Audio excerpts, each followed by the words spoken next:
But I know you just visited Guizhou province in June 2023, and Guizhou is very famous because it's known for embarking a very unique path for green poverty alleviation. So during the trip, what lessons have you observed or learned? And do you think it can also provide some lessons for the development of Uganda? It is indeed a unique province. At home, when we have mountains and we have deep valleys, they are a problem. But what I saw in Guizhou, it's not a problem. You have decided either to go through the mountain, you go through the rock, or you build beautiful bridges that connect the high rocks, the high hills, the high mountains. In Guizhou, you have overcome the landscape very well. We went on the mountains, we went down the valleys and got to meet some local communities whose lives have been transformed.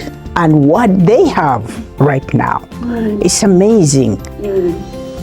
It's total transformation, you know. And at home, I think we will destroy that which was there in the past. We don't want to remember the poverty. But here in Guizhou, it's preserved.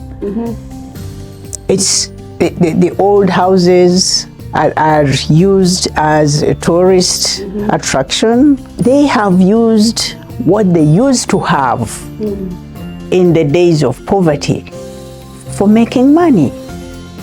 They have made the houses, the beautiful dress, the food. They are all a tourist attraction. So basically, they transfer the culture and the beautiful sceneries into money and making a life from it. Yes, yes. It's total transformation. It's beautiful transformation. The people looked happy. They welcomed us. Now I would like to mention a very important agreement. In 2022, China and Uganda signed agreement on economic and technological cooperation for the transformation project, which were agreed by our both governments. So can you share with us the current progress and achievement of this agreement? It was a big move on the part of the Chinese government and Uganda. In that agreement, Uganda has not only worked with China, partnered with China in areas of infrastructure development. Here I'm talking about roads, I'm talking about our airport. We have issues with energy. They are putting up Karuma hydro power station. That is energy. Also, we have Chinese companies working with Uganda in the oil and gas sector. They are doing the roads, they are working on the airport, expanding on our airport. You know, within that agreement, we have hospitals, we have big cooperation in terms of education. We do get scholarships. Ugandan students come to China to study here. Technocrats from agriculture in the Chinese government going to Uganda to work with our agricultural experts. You know, so we have a lot going on. We do appreciate that agreement very much. You just mentioned the Karuma hydro power station. It's so important. And I know March 2023, the first unit of Karuma power station in Uganda, which is also built by China, is successfully connected to the grid. So, Ambassador, how would you evaluate the cooperation, like infrastructure cooperation between our two countries, can make a contribution to the economic and social development of Uganda? It's big contribution. So what Karuma hydropower station is doing is big contribution. We expect some 600 kilowatts out of it, which is going to be a big contribution. And without reliable electricity, there isn't much one can do. Hospitals will not run properly, schools will not run properly. I mean, it means so much for the development of my country. I know in recent years, China and Africa have actively pushed the alignment of China's BRI with the AU's Agenda 2063. So, Ambassador, how do you think China's BRI can really make a contribution to achieve the progress of this agenda?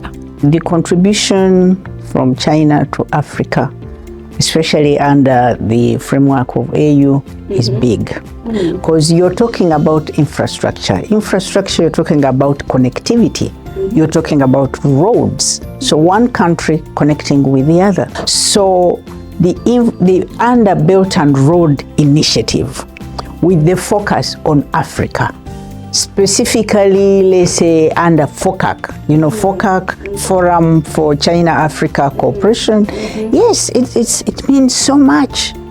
It enables that connectivity between the African countries to truly make Africa a continent, a continent that you can refer to. So BRI is big time for Africa. So my last question for you, 2023 marks 10th anniversary of Belt and Road Initiative. Ambassador, how would you evaluate achievement of BRI in the past 10 years? Looking ahead, what is the expectation for further cooperation between our two countries under the framework of BRI? You cannot ignore BRI because within there, for example, Africa, it has got its own framework within which to operate in the BRI. BRI is the way to go. It is the framework. As far as I'm concerned, as far as my country is concerned right now, BRI, and I'm saying Uganda, pay attention. Africa, pay attention. Because what is also consoling is that China is willing. China refers to its recent past, 40 years. China tells us 40 years we were like you. It's doable.